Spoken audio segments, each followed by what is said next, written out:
Taking to the skies tonight, but thousands of BA passengers are still facing misery at Heathrow. It's utter chaos. Dave's a diabetic. I mean, we've stocked up this morning with some food because yesterday it was absolutely diabolical.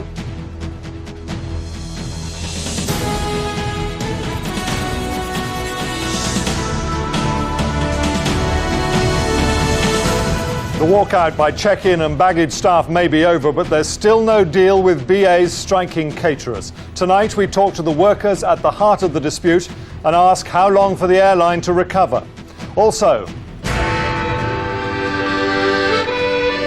controversy at Robin Cook's funeral as his friend attacks Tony Blair. I believe the Prime Minister's snub to Robin's family, to millions of New Labour voters, demonstrates a petty vindictiveness and a moral failure. Staying put, the Gaza settlers who are refusing to leave without a fight. And the Aussies stumped as Flintoff and co dominate the test again. In the West Country, further agony for a family affected by the BRI scandal. A father learns the Bristol hospital still has his son's tissues.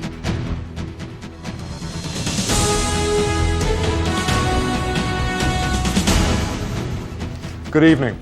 Some British Airways planes are back in the air tonight, more than 24 hours after the company was forced to suspend all flights. Just after 8 o'clock this evening, they began leaving Heathrow, but the backlog will take days to clear. The strike is far from settled, and while BA workers may be returning to work, the core dispute at a catering company goes on. There'll still be no food on the flights, and tens of thousands of passengers will spend another night going nowhere. Our first report tonight is from Paul Davis, who's been covering a day of chaos at Heathrow. Paul. Yes, James, it has been another day when thousands of people have been put to considerable inconvenience. But the situation is better tonight. We have seen BA flights leaving, and some of those passengers are now up in the air on their way to their destinations. But the majority are still here on the ground with us, waiting for their turn. Back in business tonight. The first British Airways flight to leave Heathrow sets a course for Paris after a dispute that has threatened the airline's reputation and its finances. The check-in desks are busy again. 31 planes to depart tonight, but there's a lengthy backlog to clear. Relieved, yeah. I've kind of been spending more time here, so kind of happy to go home. After 2 days camped out at the airport, thousands of passengers waited to see which flights would be the first to go. BA 05 to Singapore.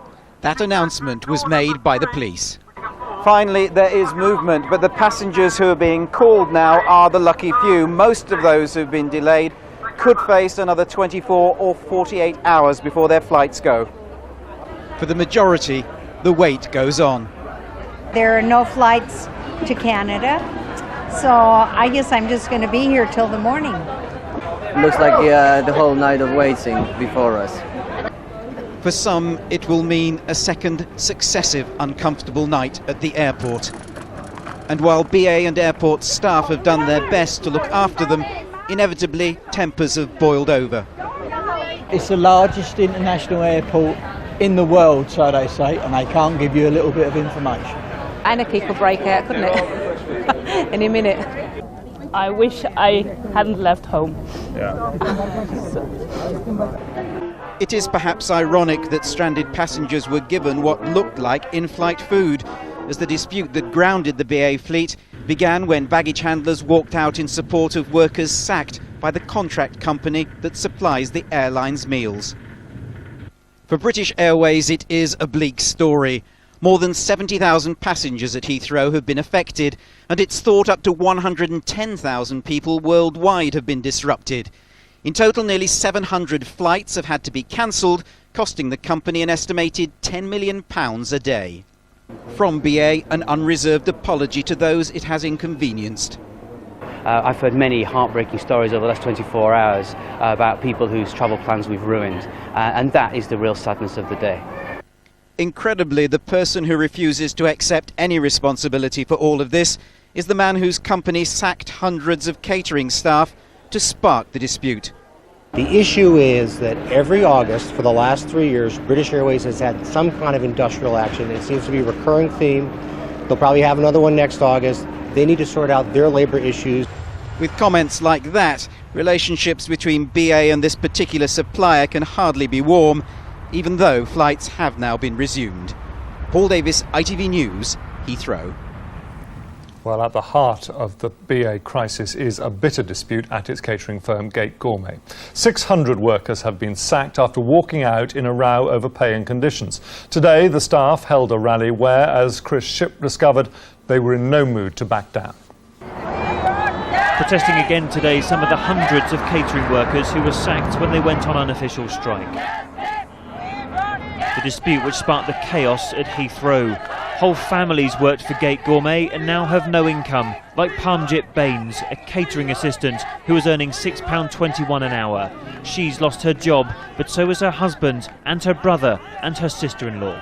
I'm worried about my family because my husband is working here. If they sack up both of us, then how we can survive our family? The planes now grounded are just metres away. These workers admit feeling sorry for the passengers, but Parmjit knows the support of the baggage handlers is crucial to their fight. Families who have support those who do not.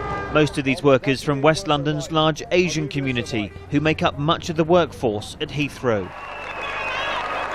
Earlier today, in a noisy, packed hall, the caterers, the drivers and flight checkers gave union leaders their full support.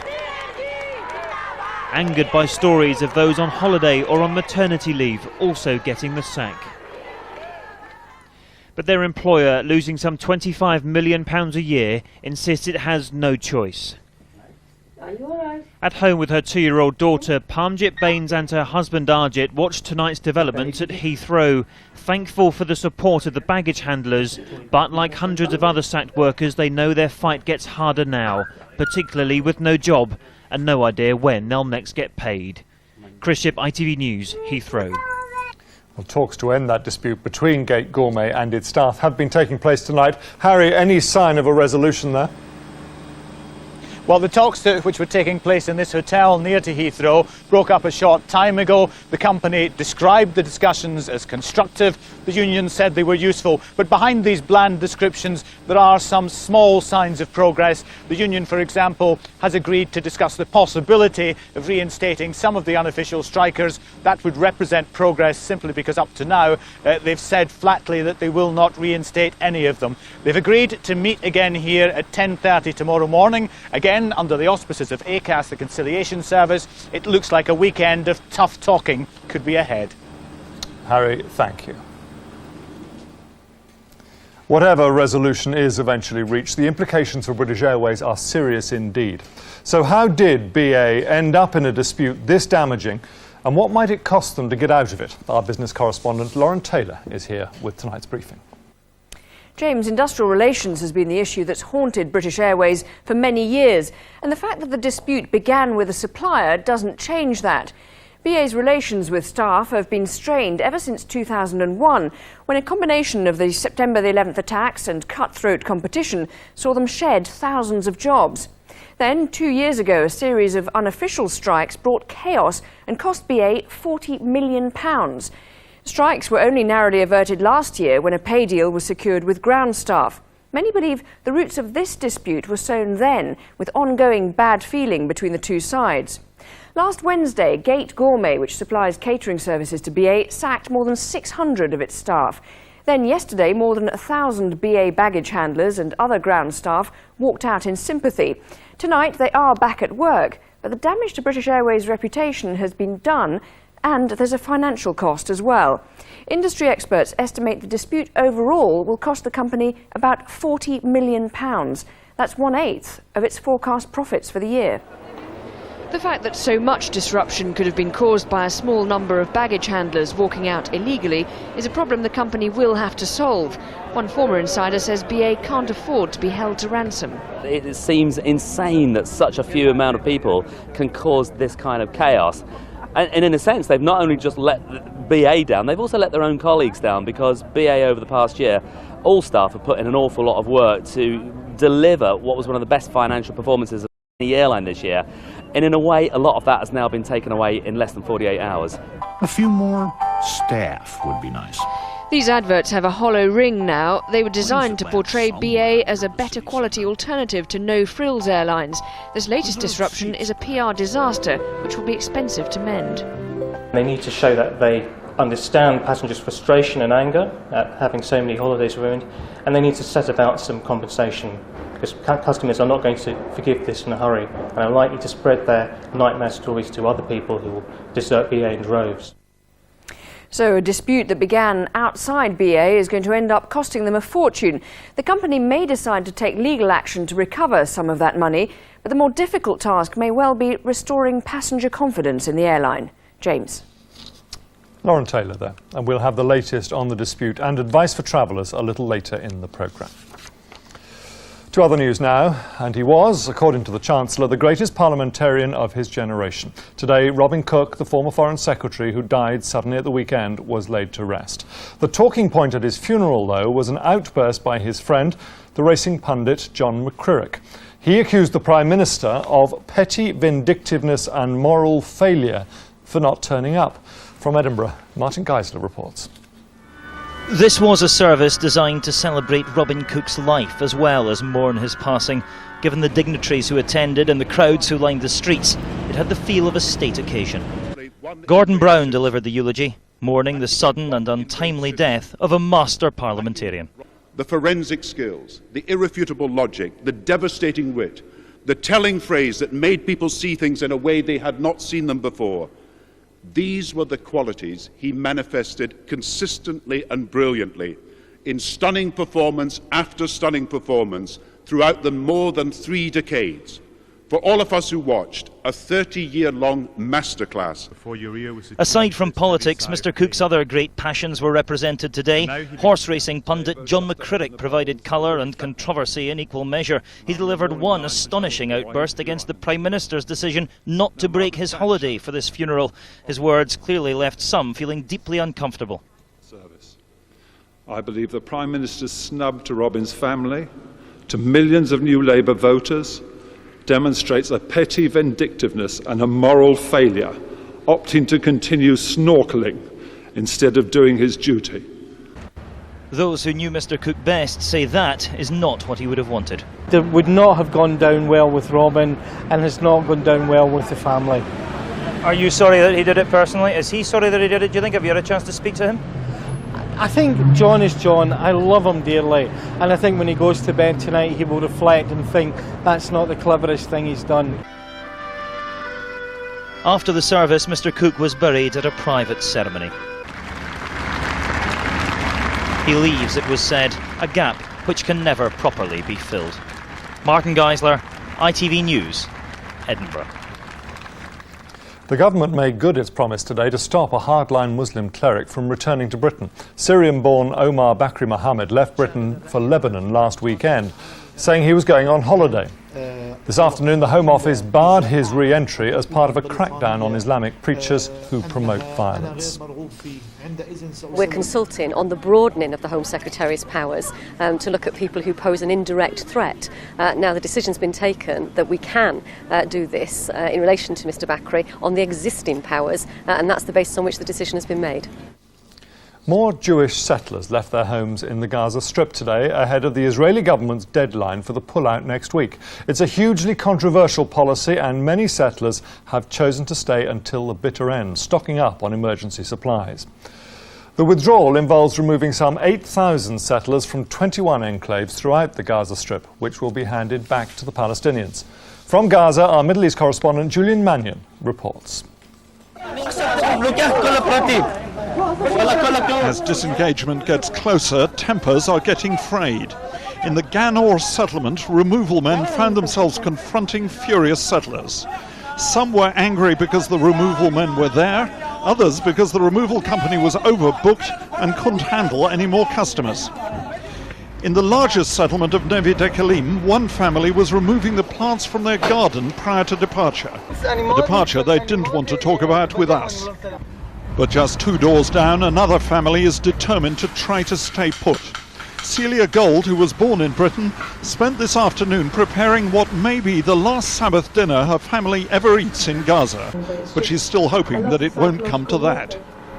The house is still the same as it was. We haven't packed up anything. This gives us a very large sense of security, just to be with among our belongings, and the garden's still being watered. We've still got flowers. Everything's normal. The Palestinian homemade missile which struck their house failed to drive the Golds out. Now Michael Gold, a medical doctor, is preparing his family of 8 children for a siege. I personally will not voluntarily leave, and I will put up passive resistance. I'm not too sure my wife will do the same. But you yourself personally will have to be carried out of this house? Oh yes. The safe from the settlement's bank has been hauled away, but the supermarket is doing record business as many settlers stock up for what they hope will be lengthy resistance. Disengagement will be an extraordinary operation. Next week, Israeli troops and police will be coming to these houses and trying to persuade their occupants to leave, and in some cases physically ejecting them. It's an operation that will cause grief and anger among the settlers, and quite possibly dismay among many of the soldiers as well. But it's something that the international community firmly believes will help to bring peace between Israel and the Palestinians. Julian Mannion, ITV News, in Nevi Dekalim. Let's take a look at the markets now, and the FTSE 100 share index ended the week down after a slide in British Airways shares. It closed at 5,346, a drop of almost 13 points. In New York, the Dow Jones also fell amid concern over record oil prices. It dropped 85 to 10,600. And the pound rose against the dollar to $1.81. That's up about 1/3 of a cent. Now, with news of another good day for England in the cricket and the rest of today's sport, here's Jonathan Wills. James, thank you. It's finally happened. For the first time in 20 years, England, yes, that's England, are the favourites to win the Ashes. An absorbing day's play at Old Trafford left Australia reeling at 210 for 7 in reply to England's total of 444 all out. It may not have been the start of the day Ian Bell wanted, the Warwickshire batsman failing to add to his overnight tally of 59, but he would certainly have been happy with his contribution by the end. In between, Geraint Jones brought up the 400 as he and Freddie Flintoff kept the crowd entertained in typical fashion. A drop of rain helped add to the cartoon capers. Those wearing baggy green caps didn't seem to see the funny side. But charity as well as mirth was in the air. Flintoff handed Shane Warne another wicket, his 150th against England to be precise, before Jones gave the ailing Jason Gillespie his only success of the innings. Warne wrapped up the tale shortly after lunch before the crowd then settled back to watch the real matinee idol in action when Australia batted. This is the full-speed version. Here's Ian Bell's catch to dismiss Justin Langer in super slow-mo. Bell's second catch was considerably easier but no less significant. Aussie captain Ricky Ponting on his way back for just 7. And while England did spill a couple, they eventually held on to Adam Gilchrist as well as the injured Michael Clarke to give Simon Jones his 3rd victim. Who'd have thought Australia would end the day needing 35 to avoid the follow-on with just 3 wickets remaining and praying for rain.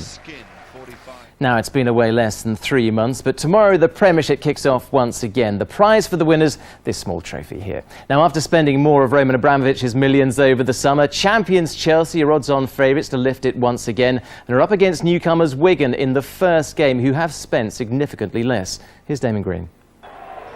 Chelsea, champions, with their first title in 50 years, they want to win it again. Wigan, celebrating their first season ever in the top flight, want to stay there. That will be a difficult game, not just because what they have in their hearts, because it's the first game for them, Premiership against the champion at home, not just because of that, but also because of their qualities. They're two clubs with different agendas and very different budgets. Wigan Athletic have worked hard to bring in 7 new names, but the total cost might be considered loose change at Chelsea. They've brought in 2 players for £29 million, and a third could yet bring the summer spending to £57 million. In Sean Wright-Phillips, they have the man challenging to take David Beckham's England position, and he's not even guaranteed a place in the side. Jason Roberts could play every game for Wigan and still not be a household name outside the town, but his team will fight to make their mark. Let's not be frightened of the challenge. Let's be up for the challenge. Let's make sure every day, not just match days, every day in training, we do the right things, we're positive. And it's, you know, you do all those things and you've got a happy ship to work on. I think you do okay. Few football supporters would give Wigan much chance of taking this trophy away from Chelsea this season, but the magic of this first weekend of the Premiership is that every fan of every club still has the right to dream that this will be their season. Damon Green, ITV News at Stamford Bridge. Now, they may have the fastest man on earth, but the American relay team couldn't even get the baton round the track at the World Athletics Championships this evening. The US quartet didn't even successfully complete one changeover. They dropped the baton at the first corner of the 4x100 relay. Their absence gives the British team hope of gold in tomorrow's final. And that's a sport tonight. James. Jonathan, thank you. I'll be here again in a few minutes with the latest travel advice if you're flying with British Airways. Plus, a look at tomorrow's front pages. But before that, let's go now to our ITV colleagues around the country for the news where you are tonight.